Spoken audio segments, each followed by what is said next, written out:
Muitas vezes, as circunstâncias da vida nos fazem questionar: por que coisas difíceis acontecem com quem busca ser fiel? Será que o que parece um fim é, na verdade, um novo começo nas mãos de Deus? Hoje, no Memórias da Palavra, vamos abrir o livro do profeta Jeremias, no capítulo 24, para entender como Deus separa e protege o seu povo, mesmo nos momentos de maior crise. No Memórias da Palavra, honramos sua busca pela verdade. Temos vídeos novos toda segunda, quarta e sexta, às 11 da manhã, percorrendo as Escrituras capítulo por capítulo. A visão que Jeremias recebe é impactante e cheia de simbolismo. Diante do templo, o profeta vê 2 cestos de figos. Um cesto continha figos muito bons, tão bons que pareciam as primícias da colheita, doces e suculentos. O outro cesto, contudo, estava repleto de figos muito ruins, tão estragados que não podiam ser comidos. Essa visão não era aleatória. Ela foi dada a Jeremias após a primeira leva de exilados para a Babilônia, um evento traumático que marcou o início do cativeiro judaico. O ano era aproximadamente 597 a.C., e o rei Joaquim, a elite de Jerusalém, os artesãos e os guerreiros mais capazes já haviam sido levados cativos por Nabucodonosor. A cidade de Jerusalém estava em choque, e muitos se perguntavam o que seria daqueles que haviam sido levados e qual seria o destino dos que ficaram. A visão de Jeremias, portanto, surge em um contexto de profunda incerteza e desespero nacional, revelando a perspectiva divina sobre esses eventos.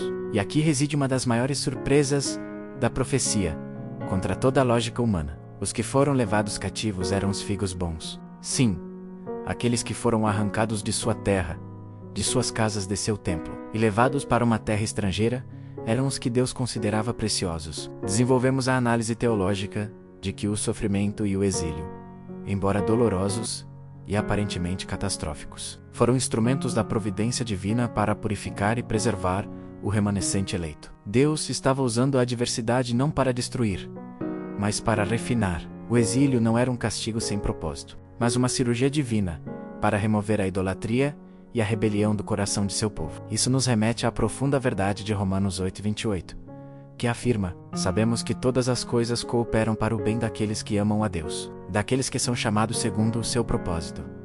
Mesmo o exílio, a perda, a dor, tudo isso estava sendo orquestrado pela soberana mão de Deus para um propósito maior e mais glorioso: a formação de um povo que o conhecesse verdadeiramente. O sofrimento, muitas vezes, é o cadinho onde a fé é forjada e purificada, preparando o crente para uma comunhão mais profunda com o Criador. A promessa de restauração para esses figos bons é ainda mais maravilhosa. O versículo 7 de Jeremias 24 declara: dar-lhes-ei um coração para que me conheçam, que eu sou o Senhor, e eles serão o meu povo, e eu serei o seu Deus, porque se converterão a mim de todo o seu coração. Esta é uma promessa de regeneração, de uma transformação interior radical. Explica-se que a regeneração é um ato soberano de Deus, uma obra da graça irresistível. Não é algo que o homem possa realizar por si mesmo, mas é Deus quem opera no coração, concedendo a capacidade e o desejo de conhecê-lo. Ele é quem garante a fidelidade do seu povo, não por mérito humano, mas por sua própria fidelidade ao seu pacto e aliança. Esta promessa ecoa em outras passagens proféticas, como Ezequiel 36, versículos 26 e 27, onde Deus promete: dar-vos-ei um coração novo, e porei dentro de vós um espírito novo. Tirarei de vós o coração de pedra, e vos darei um coração de carne. Porei dentro de vós o meu espírito, e farei que andeis nos meus estatutos. Guardeis os meus juízos e os observeis. É uma promessa de uma nova criação, onde o coração endurecido pela rebelião é substituído por um coração sensível à voz de Deus, capaz de amá-lo e obedecê-lo. A segurança do crente reside não em sua própria força ou capacidade de perseverar, mas na obra completa e garantida de Deus em sua vida. Por outro lado, a visão também aborda o destino dos figos ruins. Estes eram os que permaneceram em Jerusalém sob o governo do rei Zedequias, um rei fraco e desobediente, ou aqueles que fugiram para o Egito, buscando segurança em alianças humanas, em vez de confiar em Deus.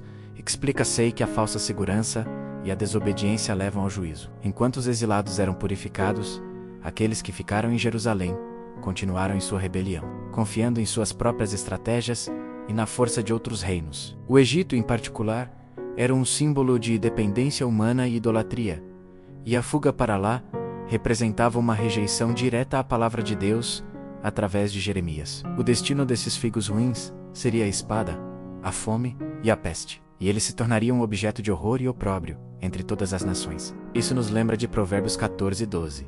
Há caminho que ao homem parece direito, mas o fim dele são os caminhos da morte. A aparente segurança de permanecer em Jerusalém, ou de buscar refúgio no Egito, era na verdade um caminho para a destruição, pois estava em oposição direta à vontade revelada de Deus. Para encontrar alento e paz através das orações do rei Davi em seus momentos de angústia. Clique no card aqui em cima agora e conheça a nossa playlist Caminhando pelos Salmos, Alento e Oração. Como disse o historiador J.H. Merle Del Beguine, Deus, que prepara a obra, prepara também os seus obreiros, e muitas vezes os prepara nas escolas da adversidade, para que a glória seja dele e não do homem. Assim como no exílio, Deus estava preparando o seu povo. Discorra sobre como Deus governa as nações, mesmo as mais poderosas como a Babilônia e o Egito, para cumprir seus propósitos com a sua igreja. Enfatize que nada acontece fora do seu decreto eterno. A Babilônia, um império temível e aparentemente invencível, foi usada por Deus como um martelo para disciplinar seu povo. O Egito, com sua antiga glória e poder, também estava sob o controle divino. A teologia da soberania de Deus nos ensina que Ele é o Senhor da história, que levanta e derruba reinos, que usa reis e impérios como instrumentos em suas mãos para realizar seus planos. Isso não diminui a responsabilidade humana, mas exalta a majestade de Deus, que pode transformar o mal em bem e usar a desobediência humana para cumprir seus propósitos redentores. A história do cativeiro babilônico é um testemunho poderoso de que, mesmo nos momentos mais sombrios da história de Israel, Deus estava no controle, trabalhando para a purificação e a preservação de seu remanescente. Para expandir ainda mais, detalhemos o contexto histórico do cativeiro. O exílio babilônico não foi um evento único, mas um processo que ocorreu em várias fases. A primeira, em 605 a.C., levou Daniel e outros jovens nobres. A segunda, em 597 a.C., foi a que Jeremias 24 se refere, com a deportação de Jeoaquim e a elite. A terceira e mais devastadora, em 586 a.C., resultou na destruição de Jerusalém e do templo. Cada fase trouxe consigo uma nova onda de desespero e questionamento. No entanto, em cada uma delas, Deus estava trabalhando. A natureza da verdadeira conversão, citada no versículo 7, é fundamental. Não se trata de uma mera mudança de comportamento, mas de uma transformação radical do coração. Uma obra do Espírito Santo que capacita o indivíduo a amar a Deus e a obedecer aos seus mandamentos. É um dom divino, não um esforço humano. Essa conversão genuína é a base da segurança que o crente tem ao saber que Deus cuida do seu futuro. A promessa de Deus de dar um coração para com Réclo é a garantia de que Ele não abandonará seu povo. Ele é fiel para completar a obra que começou. Essa segurança não leva à complacência, mas a uma vida de gratidão e obediência, sabendo que o futuro está nas mãos do Deus soberano que orquestra todas as coisas para o bem daqueles que o amam. A aplicação para os desafios da maturidade hoje é clara. Assim como os exilados foram purificados e preparados para um futuro de restauração, os crentes de hoje são chamados a confiar na providência de Deus, em meio às suas próprias exílios e adversidades. A fé madura reconhece que Deus usa todas as circunstâncias para moldar o caráter e aprofundar o relacionamento com Ele, garantindo que no final a glória seja dele e não do homem. Jeremias 24 nos ensina que Deus sabe quem são os seus, e que Ele usa até o exílio para o nosso bem. Que o Senhor te dê um coração que o conheça profundamente. Inscreva-se para continuarmos crescendo juntos e compartilhe esse vídeo com as pessoas que precisam conhecer mais da palavra.